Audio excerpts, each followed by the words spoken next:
how to recover notes that were deleted on iPhone. Hey everyone, welcome back to the channel. If you are new here, don't forget to hit the subscribe button and turn on the notification bell to not miss any updates. So, do you want to recover notes that were recently deleted on your iPhone?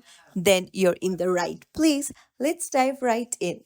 First things first, open up your Notes app and then you will see folders option on the top left. Tap on it and there you'll find a recently deleted folder.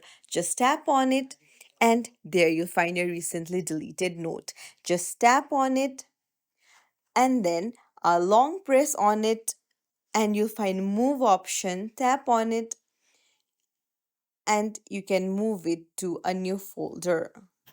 So once you move it, it will be recovered back to the folders of your notes. It's as simple as that. If you found this tutorial helpful, don't forget to like and subscribe to our channel. Thank you for watching.